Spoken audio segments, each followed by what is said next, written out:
आज की स्टोरी बहुत ही खास है। एक छोटी बहन की बड़ी सीख। एक शाम सूरज ढल रहा था। दीपक अपनी कार से घर लौट रहा था। वैसे ही वह मुख्य सड़क पर पहुंचा। उसकी नजर लगभग 11 वर्ष की एक लड़की पर पड़ी। वह सड़क किनारे तरबूज बेच रही थी। उसका चेहरा धूप से तप गया था, पर आंखों में आत्मविश्वास था। दीपक ने अपनी गाड़ी रोकी और पूछा, बेटा, तरबूज कितने के हैं? लड़की ने मुस्कुराकर जवाब दिया, साहब 50 रुपए का एक है।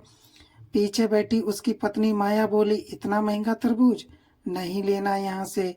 दीपक बोला, महंगा कहाँ है, देखो तो सही, एक तरबूज 5 किलो से कम नहीं होगा। किलो के हिसाब से ये सौदा तो सस्ता है। माया बोली, तुम रहने दो, मुझे बात करने दो। माया लड़की से बोली, 40 रुपए में दो तो बताओ, वरना हम चले। लड़की विनम्रता से बोली, आंटी सॉरी, मैं कम नहीं कर सकती। आप चाहे लो या ना लो, लेकिन 50 रुपए से कम नहीं होगा। माया ने अपनी गोद में बैठे बेटे चिंटू की ओर इशारा करते हुए कहा, ये देखो तुम्हारा छोटा भाई है, इसके लिए थोड़ा कम कर दो। लड़की बच्चे की ओर देख मुस्कुरा उठी, बोली, भैया तो बहुत प्यारा है। वह खिड़की के पास आई, चिंटू के गालों को सहलाते हुए बोली, क्या नाम है तुम्हारा? बच्चा बोला, मेरा नाम चिंटू है दीदी।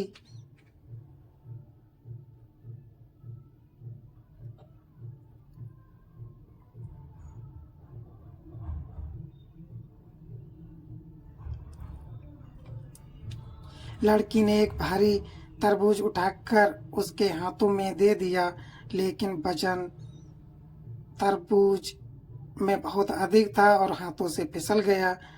जमीन पर गिरकर चकनाचूर हो गया और चिंटू रोने लगा। लड़की बोली, अरे भैया रो मत, मैं दूसरा लाती हूँ।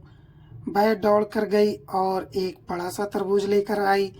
इस बीच माया ने चिंटू को अंदर खींचकर खिड़की बंद कर ली। लड़की खिड़की के खुले हिस्से से तरबूज देती हुई बोली, ये वाला बहुत मीठा है और मैं अपने भाई के लिए लाई हूँ, आपसे पैसे नहीं लूंगी। दीपक और माया दोनों हैरान थे। दीपक बोला, नहीं बेटा, ये लो 100 रुपए, तुम्हारा नुकसान हो जाएगा। लड़की बोली, मेरी माँ ने सिखाया है, रिश्तों में कभी घाटा नफा नहीं देखा जाता। आपने चिंटू को मेरा भाई कहा, इससे बड़ी कमाई मेरे लिए कुछ नहीं है। माया बोली, बेटा ले लो, कम से कम टूटे तरबूज का पैसा तो। लड़की मुस्कुराकर पीछे हट गई। दीपक गाड़ी से उतरा और बोला, बेटा तुम्हारा नाम क्या है? लड़की बोली, पायल। दीपक बोला, पायल तुम बहुत समझदार हो।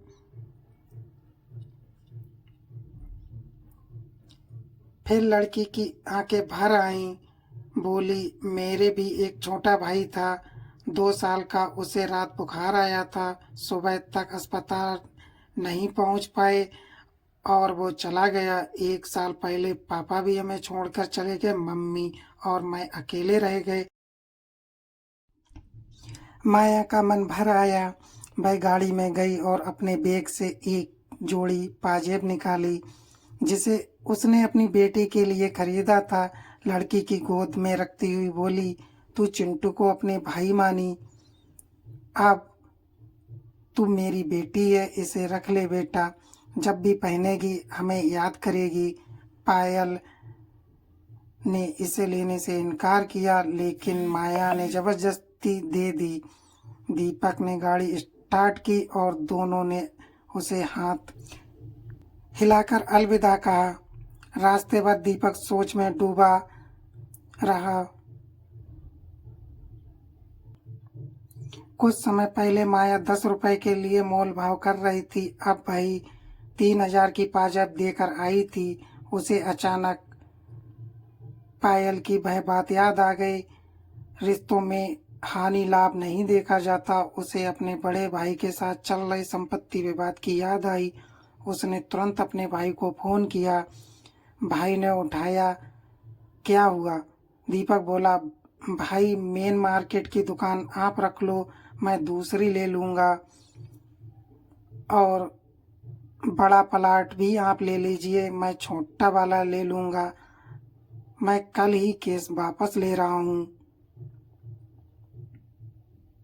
कुछ देर खामोशी रही, फिर भाई की आवाज़ आई, इससे तुम्हारा नुकसान हो जाएगा। दीपक बोला, भैया आज समझ आया कि सगे रिश्ते में फ़ायदा नुकसान नहीं, बस अपनापन देखा जाता है। फिर भाई की रूधी आवाज़ आई, अगर तू पहले इतना प्यार से कहता तो मैं सब कुछ तुझे दे देता। अब घर आ जा, दोनों मिलकर बैठेंगे और सब कुछ प्रेम से तय करेंगे। कभी कभी बड़ी सीख किसी मासूम छोटे से व्यवहार से मिलती है। जब रिश्तों को भाव से देखा जाए तो विवाद खुद ब खुद मिट जाते हैं। दोस्तों, यदि स्टोरी अच्छी लगी हो तो चैनल को लाइक और सब्सक्राइब कर दीजिए। मिलते हैं नए वीडियो में, तब तक के लिए धन्यवाद।